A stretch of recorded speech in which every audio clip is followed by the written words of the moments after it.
The cameras were rolling, the lights carefully adjusted, and the audience sat in anticipation for another gripping episode of the evening's primetime special. The topic was weighty: the economy and crisis. The program was built to follow a formula: sanitized questions, soft moderators, and the usual collection of talking heads. Everything had been rehearsed meticulously to ensure that no moment would stray from the script. The host was poised, waiting for the moment when he could gently guide the conversation to the right notes. It was typical, controlled television, a safe space for the talking points that had been hammered out long before the cameras started to roll. But there was one thing that the producers hadn't planned for. Karoline Leavitt, a rising conservative star, was sitting across from Congresswoman Alexandria Ocasio-Cortez. AOC, the progressive firebrand of the Democratic Party, had made her way into the public consciousness with one message: change. She had made a name for herself on the backs of slogans like "Tax the Rich" and "Green New Deal," becoming the media darling of progressivism. In every appearance, she was the perfect symbol of youthful rebellion against the establishment, her fiery speeches filled with promises of hope and transformation. She was, without a doubt, the face of a new kind of politics, one where emotions and aesthetics often mattered more than substance. For years, AOC had been the golden child of the left. But on this night, the carefully crafted image she had so deftly built was about to be put to the test. AOC entered the set, gliding with the confidence of a political star. She was wearing her signature composure, ready to take on whatever questions would be thrown her way. She had rehearsed it all: the lines, the gestures, the moments where she could be emotionally compelling. There was nothing that could disrupt her momentum. The producers were on her side, after all. This was her comfort zone. "We're in a recovery," AOC declared, her voice carrying the weight of authority. "Biomics is working," she continued, scanning the audience. She paused just long enough to allow the audience a moment of polite applause. She smiled, and for a moment, everything felt like it was going according to plan. The room nodded in agreement, the questions were soft, the answers rehearsed. It was predictable, comfortable, and safe. But then, there was a shift, a change that no one had anticipated. It wasn't dramatic at first, just a subtle shift in the air, a sense that something was coming. Karoline Leavitt, sitting across from AOC, wasn't there to play by the same rules. She didn't come to follow the script. Karoline was known for her directness, her refusal to be swept up in the soundbite culture that had so often defined modern political debates. She wasn't going to participate in the theatricality of the moment. She wasn't there for the applause, the predictable claps, or the preordained narratives. She leaned in slowly, her eyes locking with AOC's. The tension was palpable now, as Karoline spoke in a calm, measured voice. It wasn't loud, it wasn't emotional. It was surgical. "Congresswoman," she began, "Biomics is working for who?" AOC's smile faltered. It wasn't a grand moment of anger or confusion, just a flicker of discomfort that passed through her face. This wasn't a scripted exchange. The room, still buzzing with energy from AOC's opening statement, suddenly seemed to quiet. The audience, unsure of how to respond, fell into a kind of stunned silence. The moderator shifted uneasily in his chair. Karoline didn't give AOC the chance to regain her footing. "You say we're building back better," she continued, her voice cutting through the tension. "But the Bronx is burning. Rent is skyrocketing. The American dream is slipping further and further out of reach." AOC's response was hesitant. For a moment, she seemed to regain some composure, ready to counter. But Karoline wasn't done. She wasn't playing by the same rules. "You wear a tax the rich dress at a $10,000 gala," Karoline added, her tone still calm but unwavering. "Meanwhile, your district stands in line at food pantries. You lecture America on inequality, but you dine with celebrities and dance for Vanity Fair." It was a sharp jab, one that hit AOC's carefully cultivated brand of progressive elitism right where it hurt. For the first time, the media darling seemed rattled. AOC tried to deflect, but it wasn't working. The audience could feel it. The smile that had been so assured moments ago now seemed to falter at the edges. The host, eager to regain control of the segment, glanced at AOC.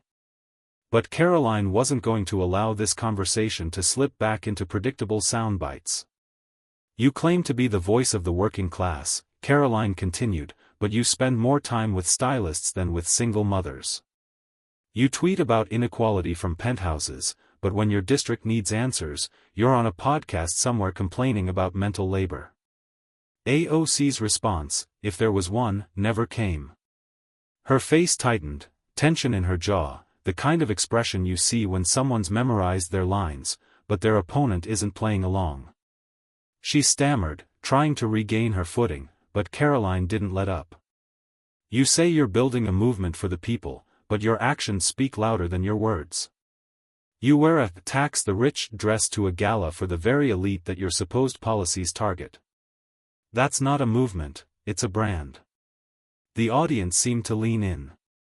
The moment was uncomfortable, but it was also compelling. The polished image of AOC, the one the media had spent years building, was cracking. The facade was slipping. And Karoline wasn't done. She wasn't just criticizing AOC, she was exposing her for what she truly was. The contrast between them was clear. Karoline didn't need slogans. She didn't need viral moments. She needed facts. She needed results. AOC had used buzzwords and hashtags to build her following, but Karoline wasn't interested in playing that game. She wanted answers.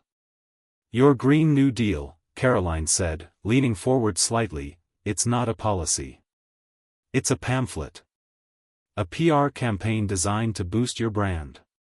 It's about getting likes and headlines, not actually solving problems." The words landed with weight. AOC, for the first time in the conversation, seemed caught off guard. "The Green New Deal was never about climate change," Karoline continued, her voice steady and clear. "It was about building your brand. You dropped it on the House floor, held a press conference, and walked away. How much of it passed? Zero. Not one piece of it became real policy." The silence in the room deepened. Karoline's words were undeniable. AOC's climate plan, the centerpiece of her public persona, had failed to produce any meaningful results. The Green New Deal had been a statement, not a plan.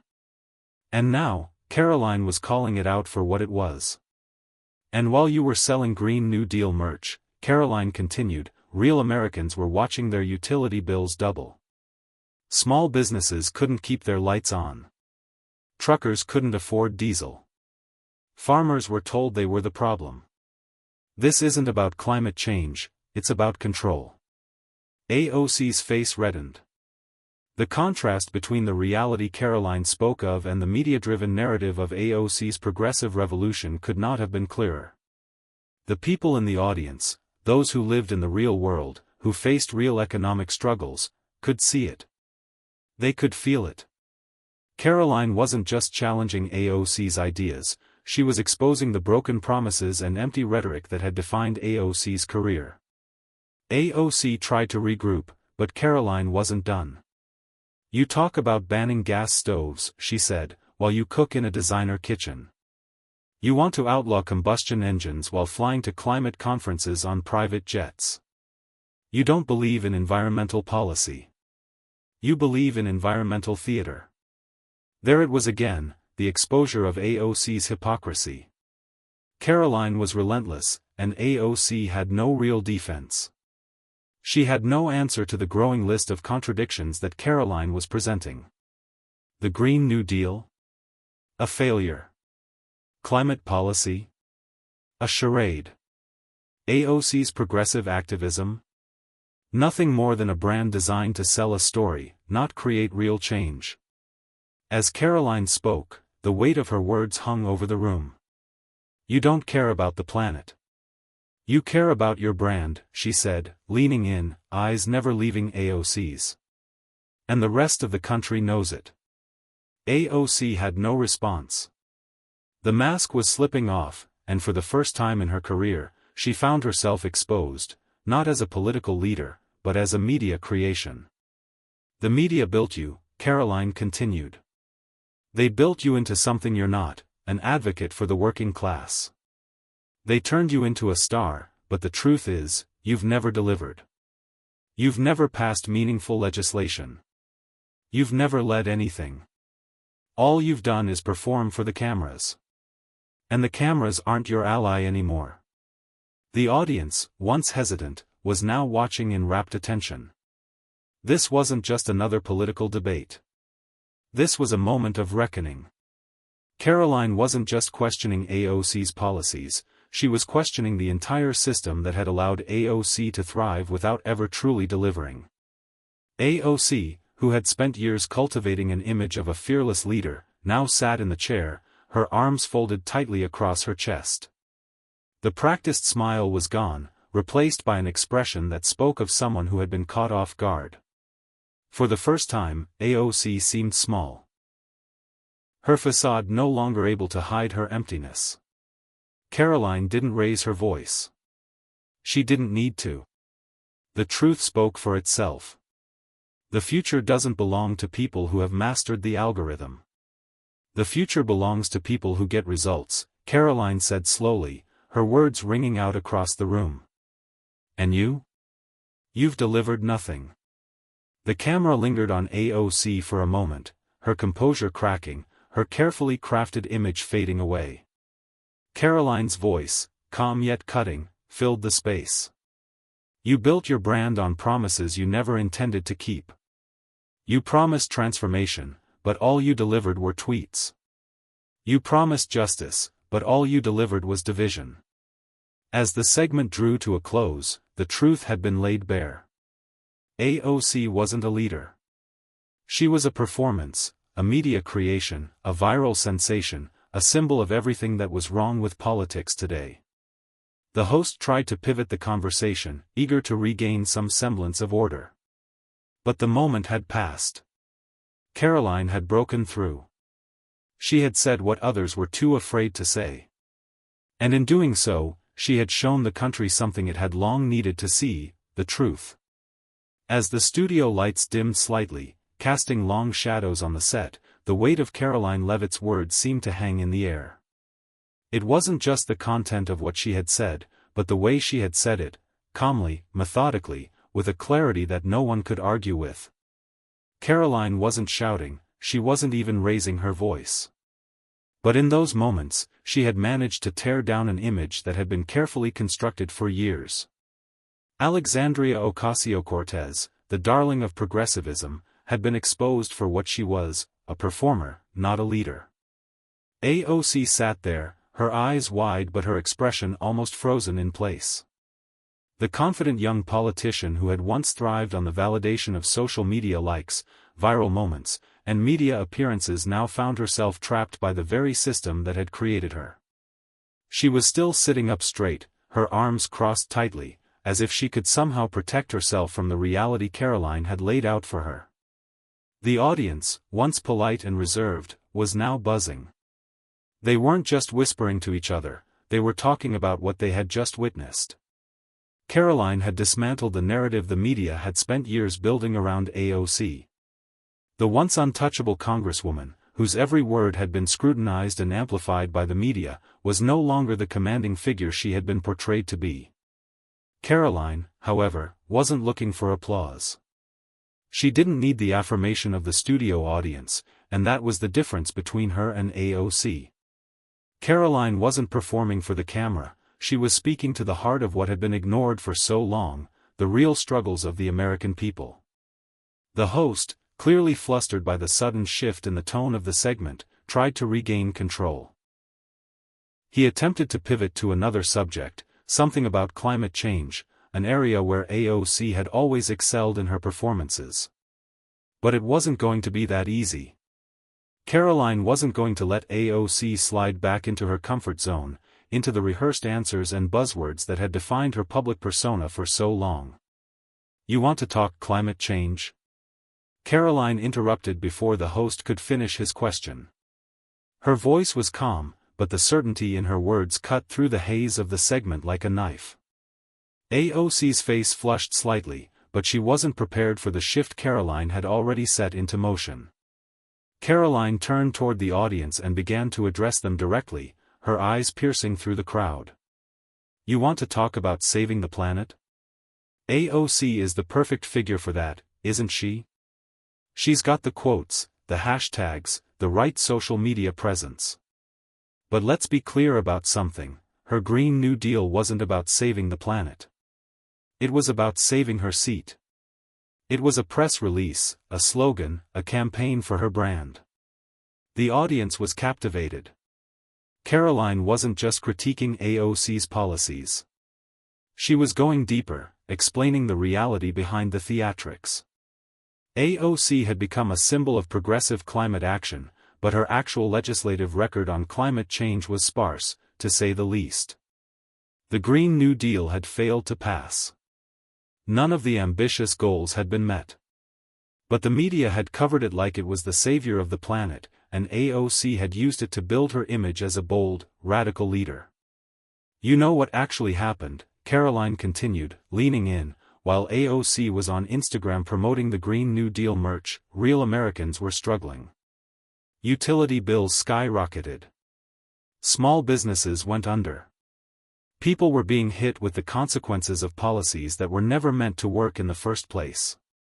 The camera shifted to AOC, whose usual composure was beginning to crack. She was no longer speaking with the same ease. She was no longer in control of the conversation. Karoline's words had stripped away the carefully constructed mask, leaving AOC exposed in front of a national audience. And while you're busy flying around on private jets to your climate summits, Karoline said, her voice cutting through the tension like a laser, the very people who live in your district are the ones paying the price. Gas prices are through the roof. People can't afford to heat their homes. But hey, at least AOC gets to wear her designer, tax the rich dress to a $35,000 gala and pretend she's on the side of the people. AOC's jaw tightened, and her fingers clenched around the arms of her chair.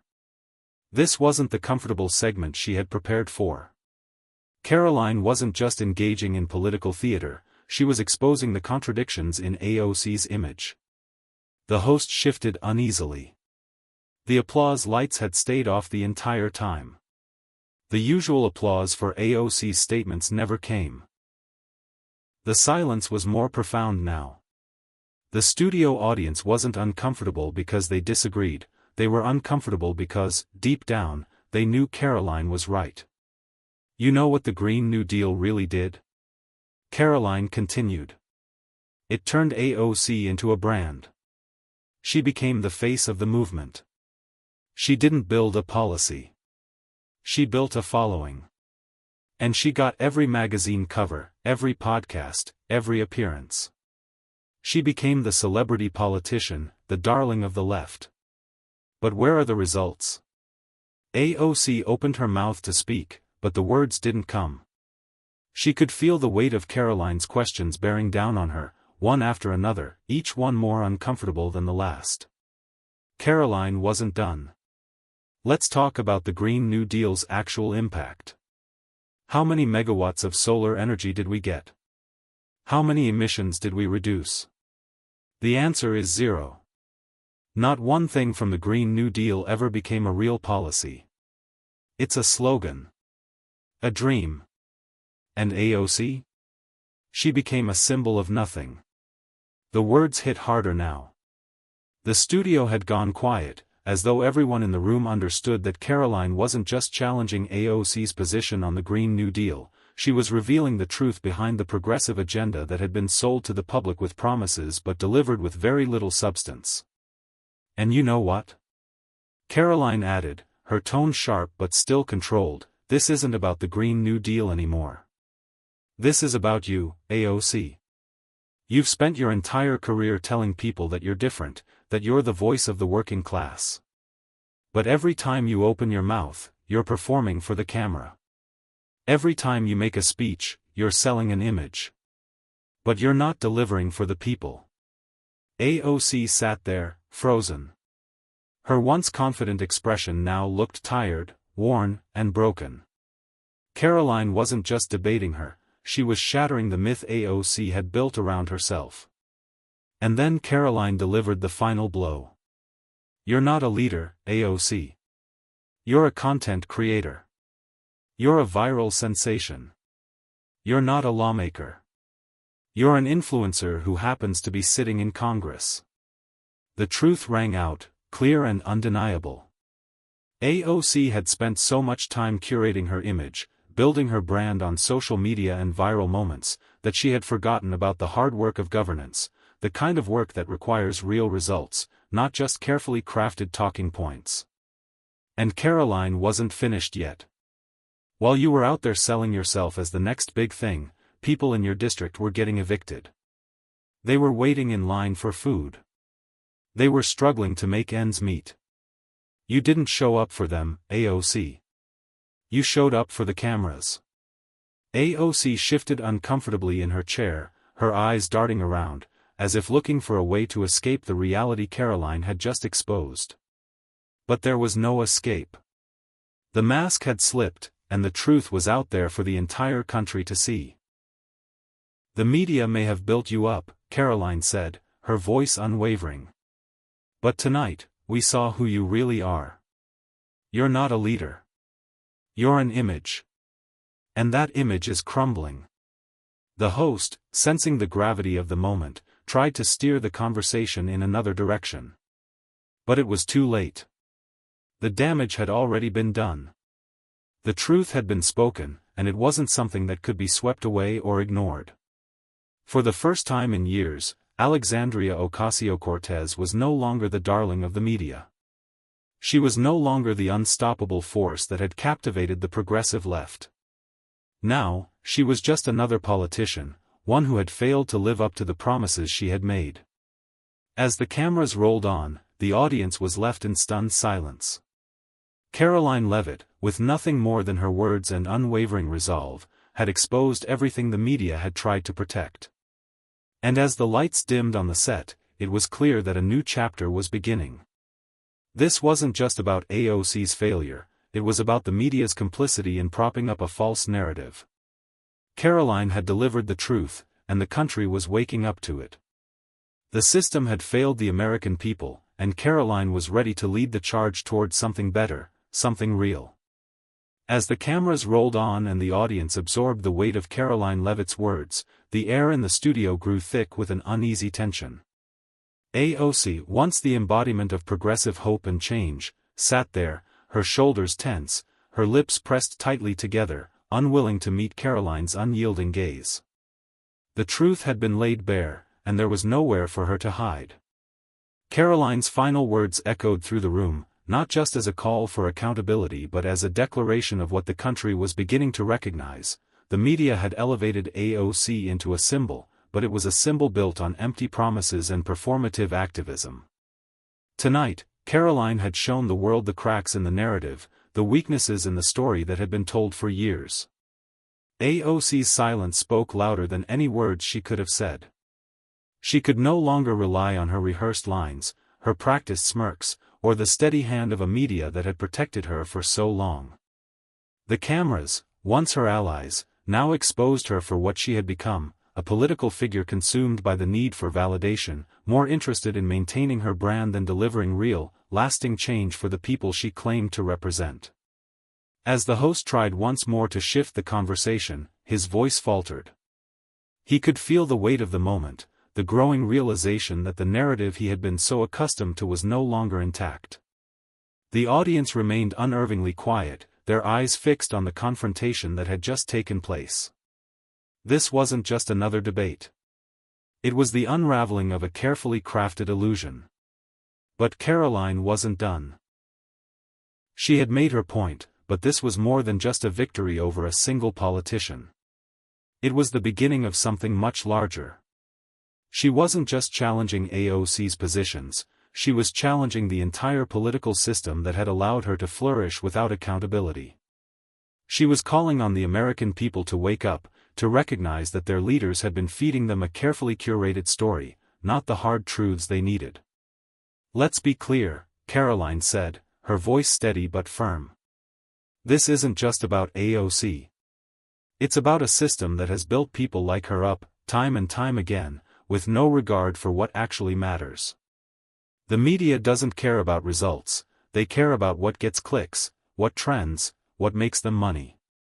And they've used people like AOC to sell a story that they want you to believe." The studio, which had been silent for so long, seemed to stir with a murmur as Karoline's words resonated with the audience. She had given them something they hadn't expected, a fresh perspective, a voice that wasn't afraid to call out the media, the political elites, and the charade that had been passed off as progress. She wasn't the one playing the game. She was here to change it. Karoline turned toward the camera, her gaze unwavering. "The real problem," she said, "is that too many politicians have figured out how to play the system. They perform for the cameras. They wear the right clothes, say the right things, and make sure they stay in the spotlight. But when it's time to actually do the hard work, they disappear. They vanish. And the people, our fellow Americans, are left behind." AOC, whose once polished image had been shredded before the entire nation, sat there in stunned silence. Her face was flushed with a mix of anger and humiliation, but there was no comeback. No retort. No defense that could salvage what had just happened. Karoline's words had exposed the truth, and AOC was now powerless in the face of it. The host tried once more, looking between the two women, sensing that the segment had gone far beyond the point of no return. "Congresswoman Ocasio-Cortez," he began, his voice faltering, "let's talk about the future of the Green New Deal. What can we expect moving forward?" But Karoline cut him off. She wasn't going to let this moment slip away. "The Green New Deal is dead," she said bluntly, turning toward AOC. "And with it, the idea that we can solve the country's problems by creating more government control and empty promises. We need leaders who are willing to work with the people. We need leaders who don't just tweet about change. We need leaders who actually show up and make it happen." AOC, finally sensing that she was losing the room, tried to regain her composure. "These challenges," she began, her voice shaky, "are systemic. They didn't start with this administration. They've been building for years." Karoline didn't let her finish. "Your party has been running the system for years, AOC," she said sharply. "So what's your excuse now? You've had your shot. You've had the media, the platform, the support. But what have you delivered? What laws have you passed? What tangible results can you show for all the time you've spent on Instagram?" The silence in the studio was deafening. The audience could feel it. This wasn't about a debate anymore. This was a reckoning. And Karoline had delivered the truth, without hesitation, without apology. "America doesn't need more viral moments," Karoline continued, her tone unwavering. "America needs leadership. Real leadership. The kind that rolls up its sleeves and works to make things happen, not the kind that shows up for photo ops and leaves when the cameras stop rolling." AOC's expression was unreadable now. She was still sitting there, but her energy had shifted. She was no longer the powerful force she had once been portrayed as. She was a politician caught in her own contradictions, exposed by someone who wasn't afraid to tell the truth. "I understand that people are frustrated," AOC finally said, her voice quieter now. "But these challenges are not easy to fix. They are deeply ingrained in our system." Karoline nodded, but her response was sharp. "But it's not just about understanding the problem. It's about actually doing something about it. You've been in office for years, AOC. And the system you claim to fight against? You've been a part of it. You've been complicit in it. And now you're going to have to answer for it." There was no comeback this time. No hashtag. No tweet. No deflection. AOC had been exposed. And for the first time in her career, she was forced to confront the reality of her own performance. As the segment came to a close, the host awkwardly tried to move on, but the damage had already been done. Karoline had shattered the illusion.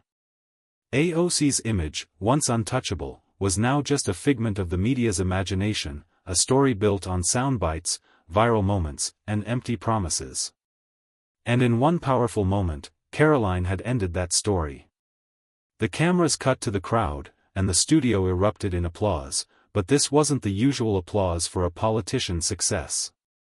This was a recognition of truth, of someone finally standing up to the manufactured narratives that had dominated American politics for so long. Karoline stood tall, her gaze firm as she addressed the camera one last time. "The truth is that America deserves better," she said. "It deserves leaders who aren't just in it for themselves, but who are ready to put in the work, to make real change happen. The future doesn't belong to the people who have mastered the algorithm. It belongs to those who are willing to do the hard work. And I'm ready to do that." As the lights dimmed, the applause grew louder. Karoline Leavitt had made her mark. She wasn't just a politician. She was a force to be reckoned with, someone who had seen through the performative politics of the media elite and was ready to take on the real challenges facing America. AOC, once the symbol of a new era in politics, sat there, her smile long gone, her mask shattered. Karoline had exposed her for what she was, a performance. A brand. And the world had finally seen it. The narrative had been rewritten. And with it, a new chapter in American politics had begun. As the studio lights faded to black, Karoline's words rang out in the minds of the audience, a call to action, a reminder that in the world of politics, substance would always outweigh style. And it was time for a new kind of leadership, one that focused on results, not rhetoric. The truth had finally been spoken. And for Karoline Leavitt, the future was only just beginning.